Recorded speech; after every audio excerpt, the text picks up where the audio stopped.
Hello, Born Review Nation. Gabe here, and I'm back bringing you another installment of Throwback Thursdays. That's right, Throwback Thursdays, guys. Now, I'm here on my own because it's been a very busy week.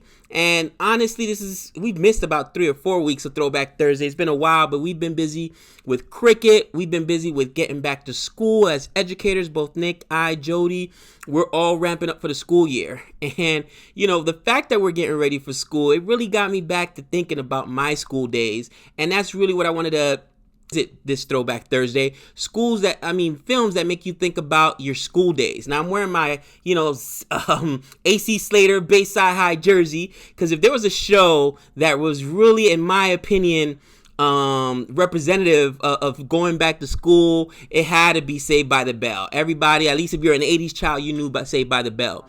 Well, if we're talking about films that were really synonymous of going back to school, they had to be John Hughes films. And we're talking about John Hughes is famous. He had films like Weird Science. He produced films like Pretty in Pink. He produced films like Ferris Bueller's Day Off. And the film we're going to talk about today, my personal favorite, The Breakfast Club. Yes, The Breakfast Club. Now, I'm going to give you guys a quick synopsis of this film, talk about the cast. This is an iconic film. Even if you haven't seen the film, you know some of the references. There's Halloween costumes, For the Love of Pete, of Bender.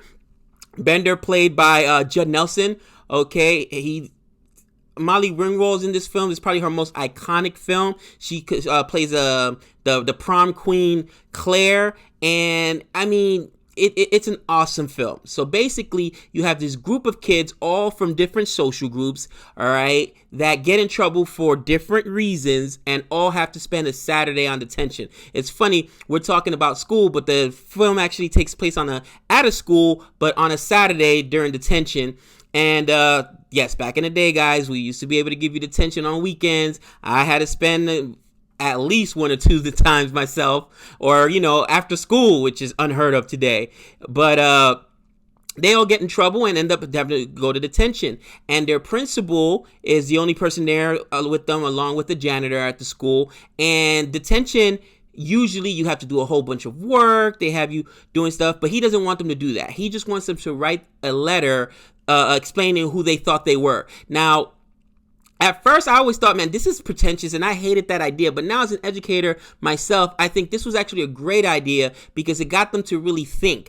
I never personally like to associate work with anything negative. I don't like to create those connotations. So if I'm gonna punish a student, I'm not going to give them any work to do, because now you've associated work with something negative. You know what I mean? So I've never been a proponent of that. So I probably would do something like the principal and say, hey, you're going to be here stuck all Saturday. That's your punishment. You lose your Saturday. You don't get to hang out with your friends. You don't need to go get to play sports or do whatever you do on Saturdays. But you're not just going to sit here. You're going to be productive. So write an essay. I think it was a 1,000-word essay they had to write about who they thought they were. Pretty simple project, right? They had to be in the library the entire time. Now, our 5 main characters, okay, starting with Molly Ringwald, probably the most famous. This is the role that made her famous, her most iconic role. She plays Claire, okay? She is a super rich girl. She's the prom queen of the group. Then we have the next character, Judd Nelson. He's like the rebel, okay? He's the one that's, walking around with bandanas and tattoos and earrings, which, yeah, that was a big thing back in the day. That meant you were like a no good kid from across the track, so to speak. And then we have the jock, Emilio Estevez, who was a wrestler in there. Ashley Sheedy, who plays the basket case. She's just like that weird girl in school. You know what I mean? She, very goth, has the crazy makeup and walking around in, big trench coats and, just a weird girl. And then we have Anthony Michael Hall, who plays the brain, the super nerd. And they all do different things to get in trouble. They talk about this in as they start, spending time with each other over the course of this Saturday. We find out that Molly Ringwald's character cut school to go shopping, okay? Again, that's where her priorities are. We find out Judd Nelson pulled a fire alarm. He thought it would be funny to pull a fire alarm. Got caught. That's why he's in there. Emilio Estevez, as a jock, was pressured to pick on another kid, and he ended up taping the kid's butt cheeks together, okay? Which, again, a prank, but he got caught. That's why he's in there. Anthony Michael Hall, he was doing a project that failed, and he was getting an F, so he was so depressed, so afraid to tell his parents, because they put a lot of pressure on him, because he's an egghead, right, a real brainiac, and he brought a gun to school. It turns out it wasn't a real gun, it was a flare gun, but it went off in his locker. He got caught for that. So, the last of the bunch rounding up is our basket case. So we find out at the end, she just showed up to detention because she didn't have anything better to do. Which, again, she's a basket case. She wasn't even supposed to be there.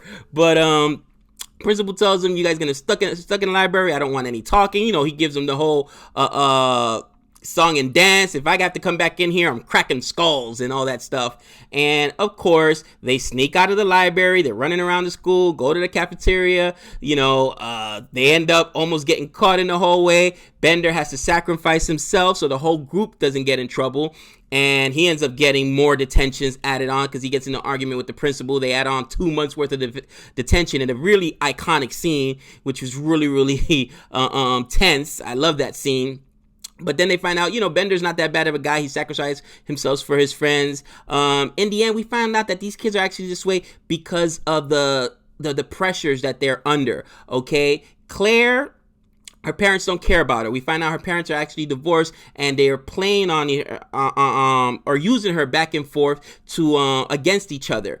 And she goes shopping. She does things like this for attention. Again, as parents, we have to realize how our choices impact our kids. We find out that Emilio Estevez only did that because his dad used to talk about how he used to do pranks all the time, and his dad wants him to be this jock and this athlete, which he is, but that's all he cares about. At the beginning, there's this interesting conversation where his dad doesn't even care he has detention. It's just the fact that, hey, this looks bad, and no college is going to give a scholarship to a kid that's a troublemaker. And that's all his dad's only focus. His dad is like trying to relive his youth vicariously through his son. And we find out that's why Emilio Estevez acts out. We find out about Bender's home life. His dad's an alcoholic. He beats him. He has like cigarette burns on his arms. That's why this kid has this tough guy persona, and he behaves the way he does. He'd rather be at school Saturdays because he's probably at home getting beat up by his dad. And he lives a very bad home life. We also have our basket case, who's nobody in her house even knows she's there. You know what I mean? When she gets dropped off, all the other kids get dropped off with the exception of Bender. He walks there, but everybody gets dropped off in a car. The parents are talking to him, reprimanding him for being at detention. Her parents pull up, she gets out the back, and they don't even stop. They keep going. They don't even say anything to her. So again, we see how she's almost invisible in her house. So that's why she went in there, just because she needs attention. And then we have Anthony Michael Hall's character, Brian, who he's there because of this flare gun incident. And really, he was just doing it because he was so afraid. He wanted to commit suicide. And I'm going to cut that out. He brought the flare gun to school because he was so afraid to tell his mom that he had gotten an F on this science project because he's supposed to be the brain. And when you hear his mom at the beginning dropping him off, she's just going off on him about ruining his GPA and ruining his spotless record in school, not really wondering why her son would even bring a flare gun to school. You know what I mean? Again, these kids are all a reflection of their parents and as well as their friends. We find out that even though they all come from different social circles, they're all really, really similar. But their friends also put pressure on them to behave the way they do, whether it's cutting school to go shopping, whether it's, being a jock and taping some kids' butt cheeks together. The other jocks pressure them into doing so. So we find out that we're all really a product of our environment. And I think that's what John Hughes was trying to say with this film. It's an amazing film. Absolutely amazing film. I love it. The Vern is really interesting. The principal Vern is really interesting. I don't want to gloss over Vern, but he does some things that are, like I said, that I would do, like giving that project to the kids, because why would you want them to do any work and associate work with something negative? But at the same time, you know, he challenges Bender to a fight. At one point, he takes Bender out of the library because he keeps sneaking out and messing around. So he tries to lock him in another room, which again, locking a kid by himself in a closet at a school is insane. You know, he'd be fired, but he does it, and then Bender gets in his face. Like kids, I've had kids get in my face, okay? I'm an elementary school teacher, but still. But you would never actually challenge a kid to a fight, and that's what he does. He said, you know what, you think you're so tough, guy, let's go. And of course, Bender backs down because like a kid, he was just trying to act tough. He wasn't really being tough, but that shows you a little bit into this character who's supposed to be an authority figure, but he stooped down to the level of a kid, so he's no better than they are. And Paul Gleason does a great job with this character. He's the prototypical, you know, a principal from all the high schools, you know, nerdy guy that now thinks he's cool and wants to be respected, and doesn't really relate to the kids, even though he himself was once a kid, and he forgets what it's like to be a kid. And that's actually explored in a conversation between himself and the only other adult that we see at the high school, the janitor. Again, this movie is so interesting, and it's so introspective that it really, not a lot happens. Again, not a lot happens, but just the dialogue and the conversations that are had are absolutely amazing. I recommend this film. Go ahead and watch it. I know right now it's on Stars. I happen to own this film. John Hughes is a legend. Make sure you check it out. He's also famous for writing Home Alone, for the love of Pete. So this guy was all around in the late 80s and early 90s. But yeah, that's my review. Needless to say, this is an A+ all the way. Check out The Breakfast Club. And until next time, don't you forget about me.